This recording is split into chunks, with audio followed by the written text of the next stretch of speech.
आज मु आपनको शिखाइबी fire extinguisher किपरि use करा जाए। प्रथम रु 10म श्रेणी +2 रु +3 सरीगला हेले आज पर्यंत आम जानीपारू ना यही निआ लिभा यंत्र काम किपरि करे। शेष में दमकल वाला को स्कूल कॉलेज को आसी यही सब जिनस शिखेया पड़ुची। यही यंत्र चलैवाई आपन को 4टा वार्ड रो गोटे कोड मन रखा पड़ो। कोडटी हूँ पास। प्रथम पी अर्थात पुल। सर्वप्रथम यही पिन टी को पुल करिबा माने टाणी देबा।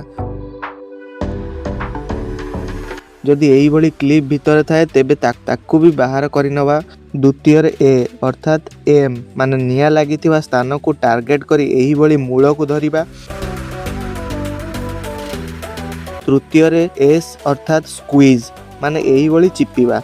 लेफ्ट हाथ रे एम करिबा, राइट हाथ रे स्क्वीज करिबा। मन रखु दर्शक बंधु 45 सेकेंड भितर आमको निया लिभाइबार अछि, कारण यही सिलिंडर मात्र 45 सेकेंड रे शेष होई जिवो। लास्ट कोड हेउची एस अर्थात स्वीप माने यही भली हाथ चलेइबा।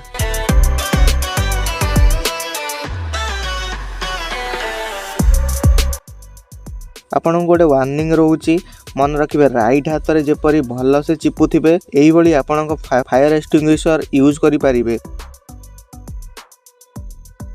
किंतु यूज करिया पूर्व यार प्रेशर चेक करिवे ग्रीन अछि कि नाही, माने गैस अछि ना खाली सिलिंडर टा घरे थुआ होईची।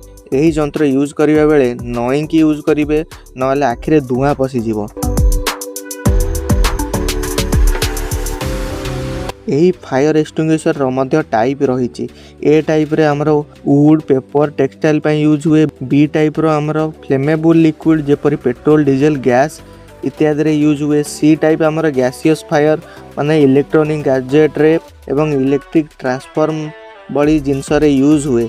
आपण मानकु टेंशन नवार नाही, कारण एबे एमिति सिलिंडर आसुची 3टी जाक काम एका संगर करिदेबो, माने 3 in 1।